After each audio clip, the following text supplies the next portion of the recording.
Welcome into Outkick the Show. I am your fearless leader, Clay Travis, and I hope all of you are having a fantastic Thursday, wherever you may be across this great country or this great land. Right off the top, I want to remind you, we will be doing a tailgate.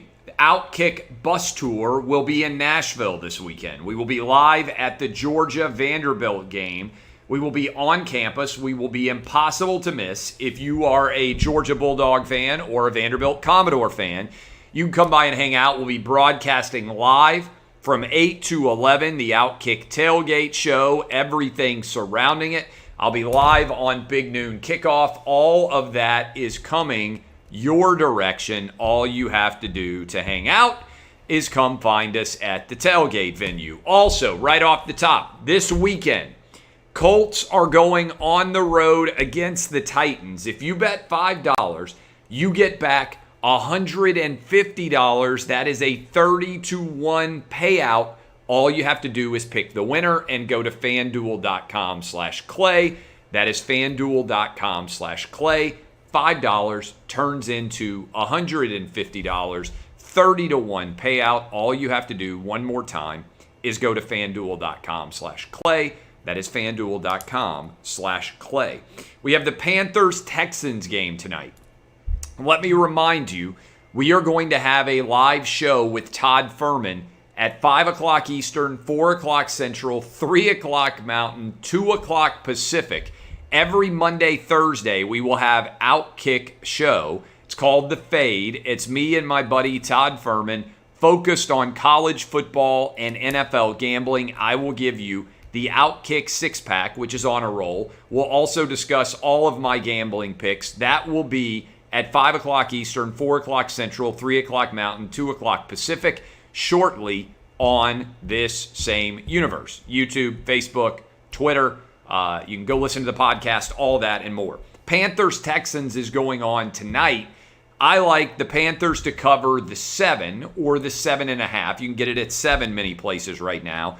And I like the over in tonight's Thursday night football game. Get your bets in at fanduel.com/clay. I don't think that with Davis Mills, the Texans are going to have very much success. I like the Panthers' chances to get to 3-0 in what has turned into a great investment on Sam Darnold, the combination of him and Joe Brady.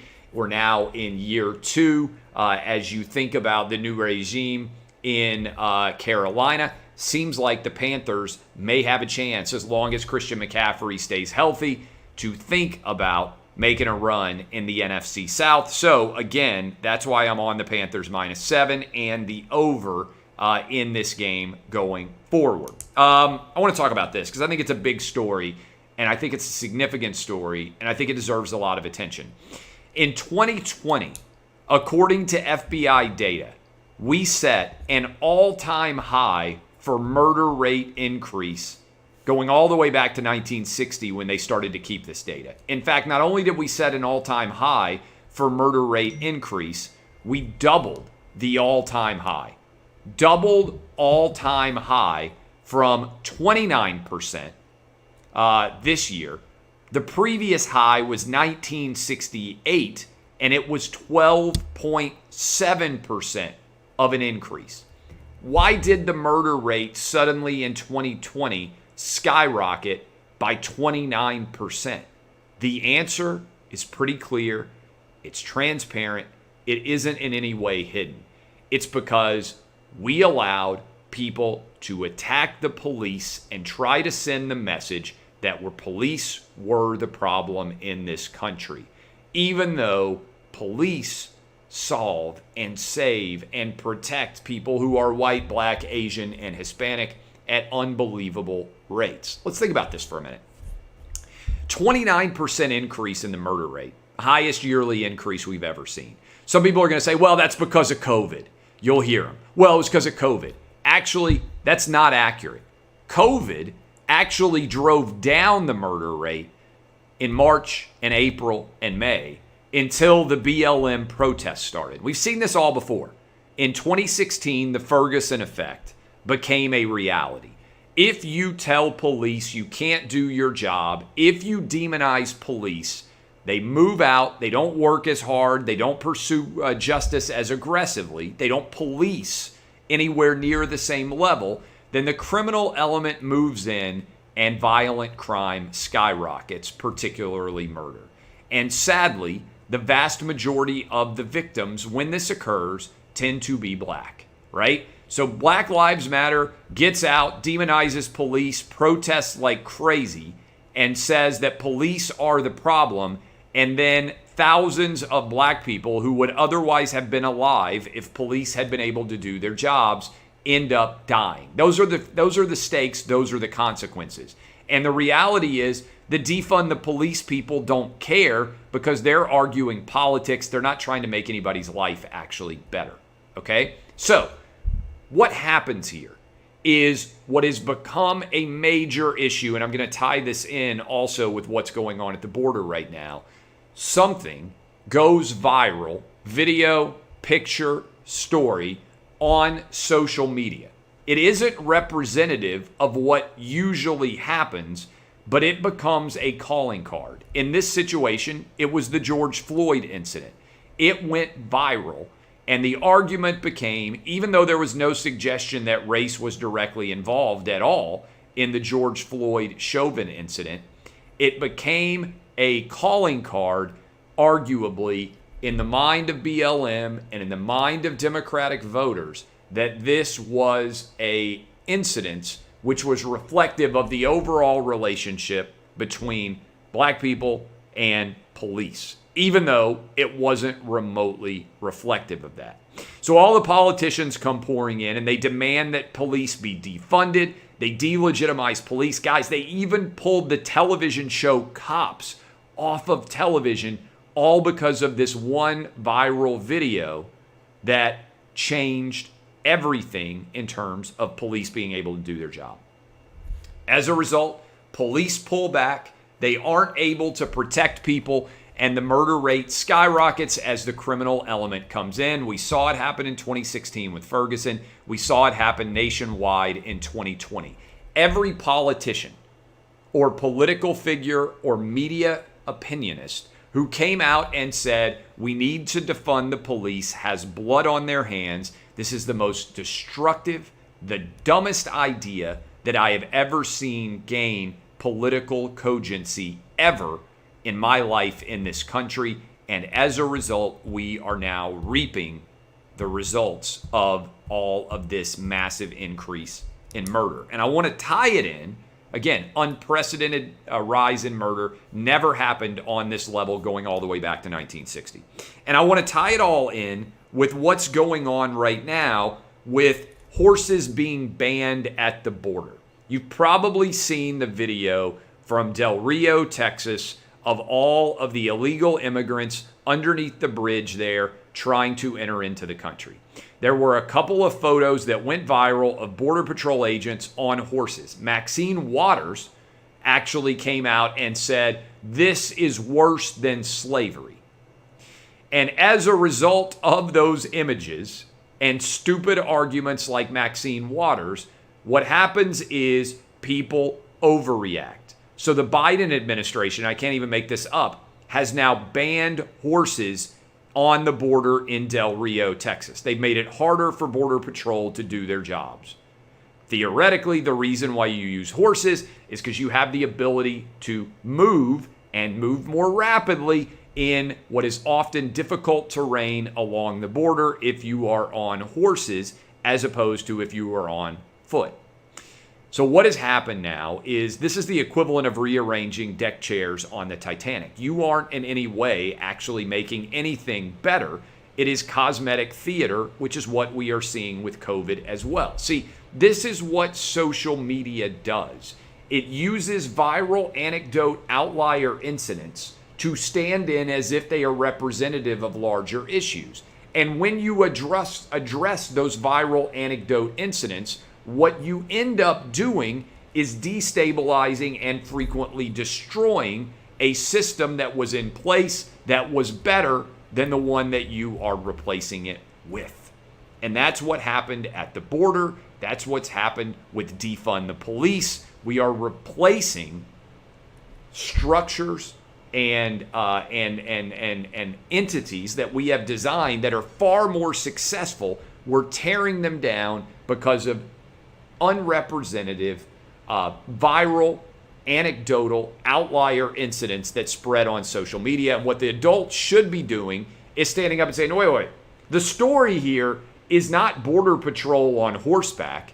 The story here is 14,000 people who are suddenly arriving en masse together at Del Rio, Texas, demanding to be let into this country illegally, and how we're going to respond. The story is our broken southern border.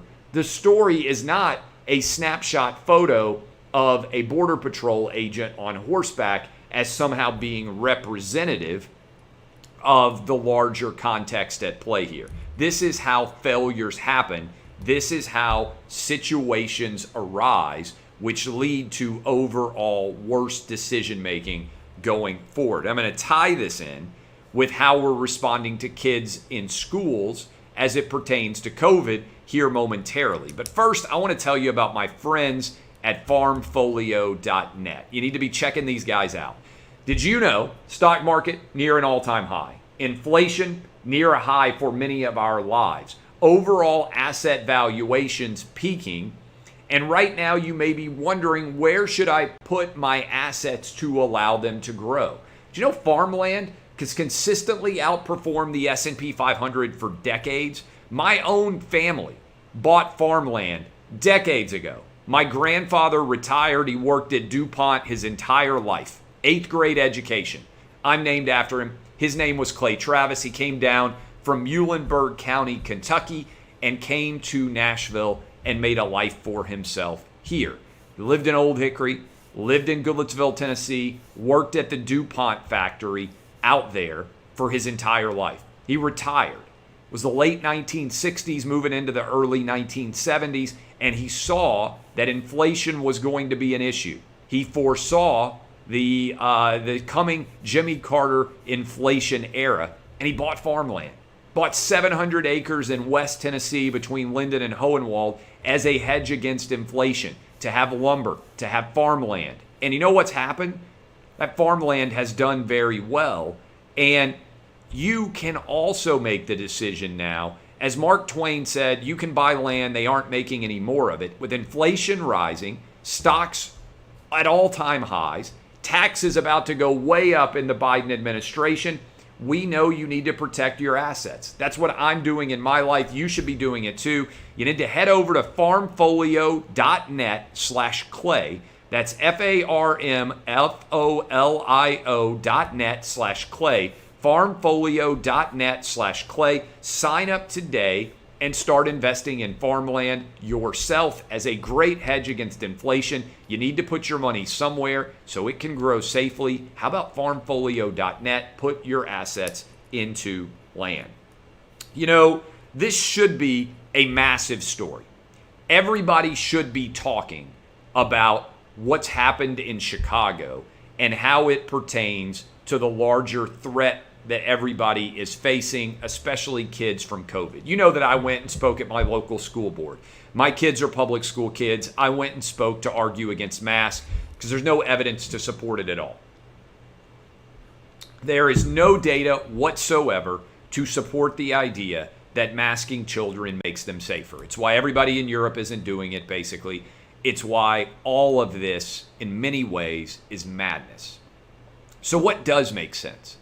What does make sense is allowing kids to make decisions and parents to make decisions about their kids in school. It's also about finding a way, this is important, finding a way to figure out what is and is not safe and what is and is not a real factor here.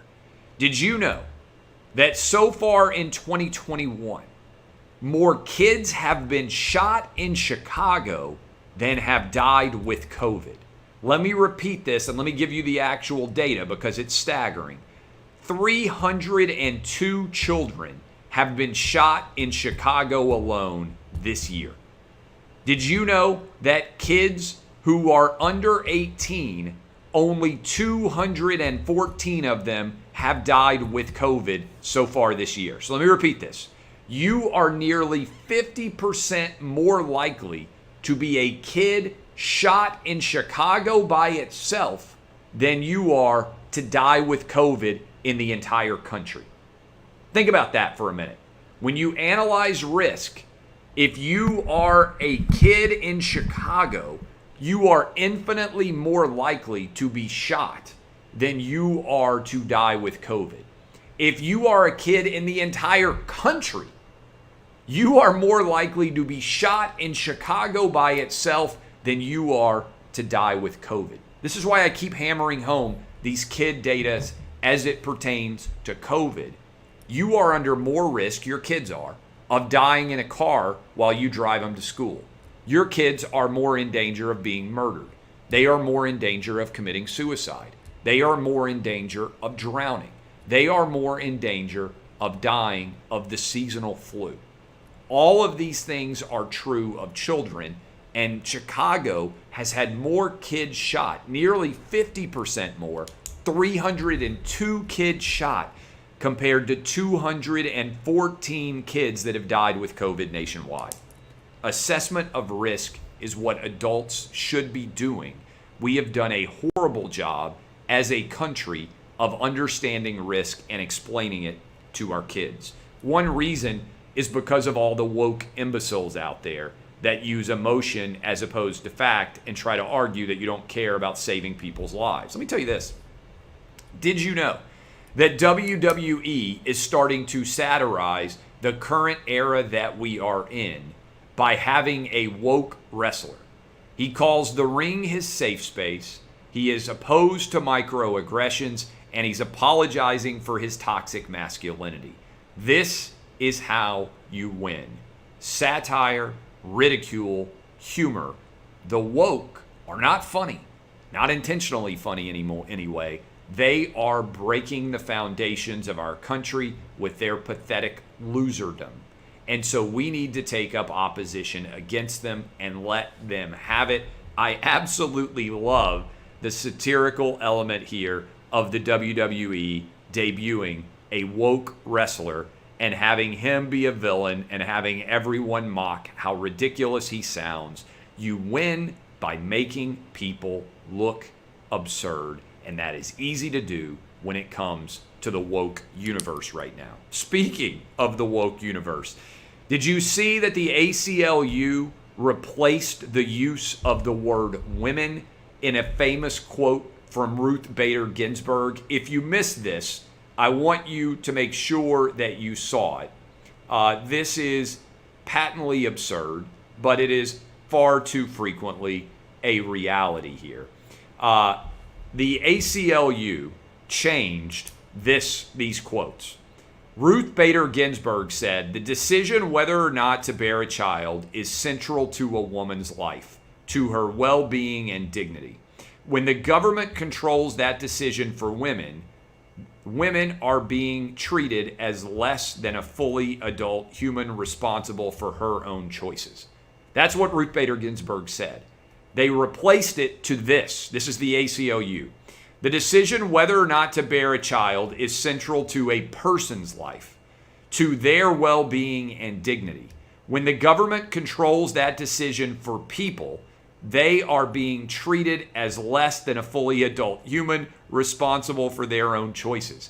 We now have editing of quotes from famous women's advocates to replace the word women in their statements because it's not inclusive enough.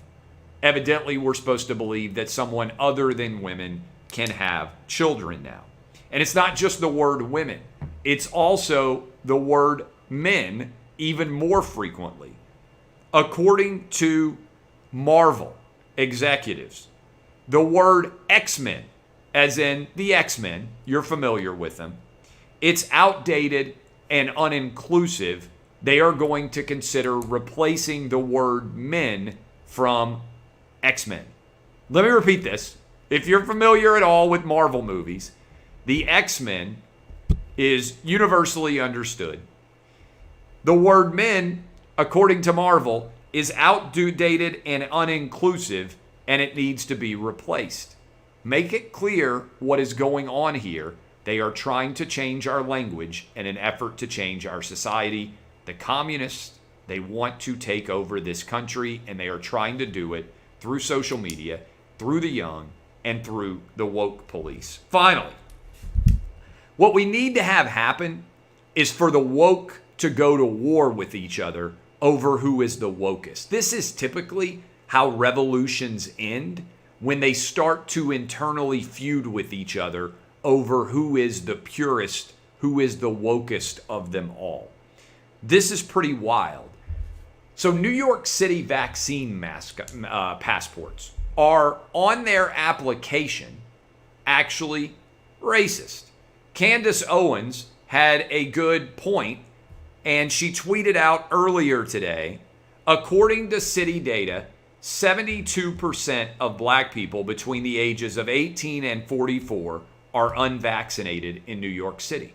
These are young black people ages 18 to 44. They aren't able to go to a restaurant. They aren't able to go to a bar.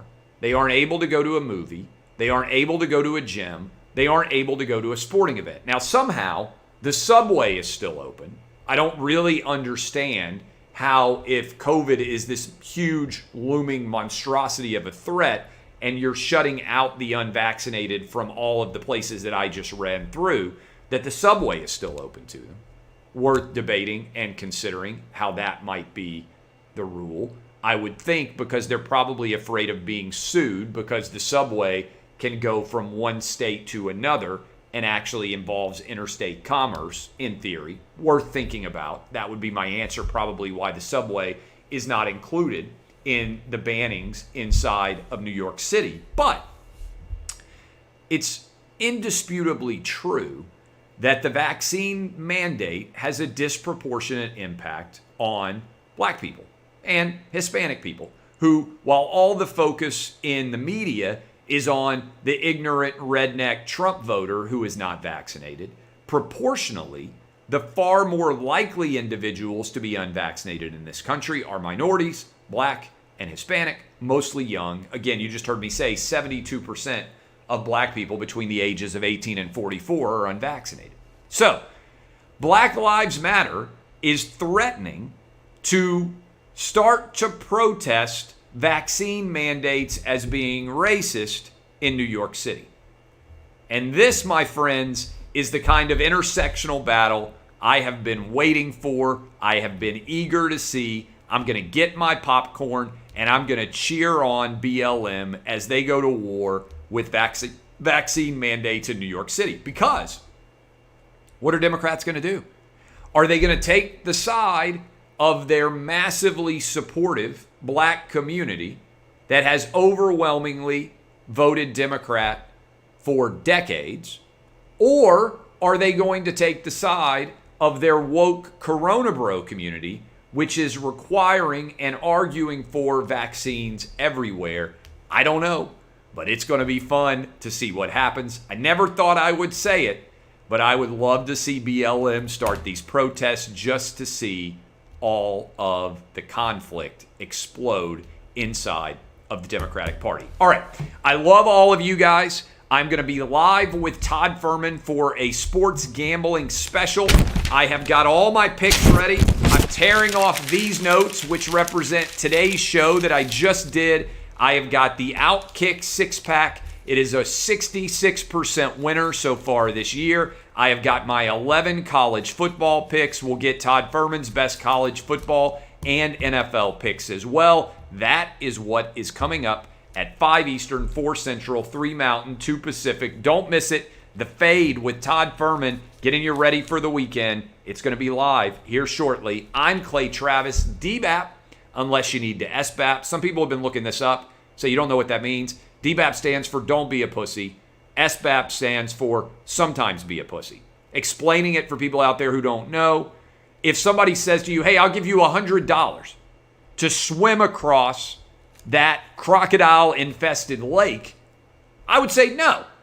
Sometimes be a pussy, not really a good wager to risk your life for $100.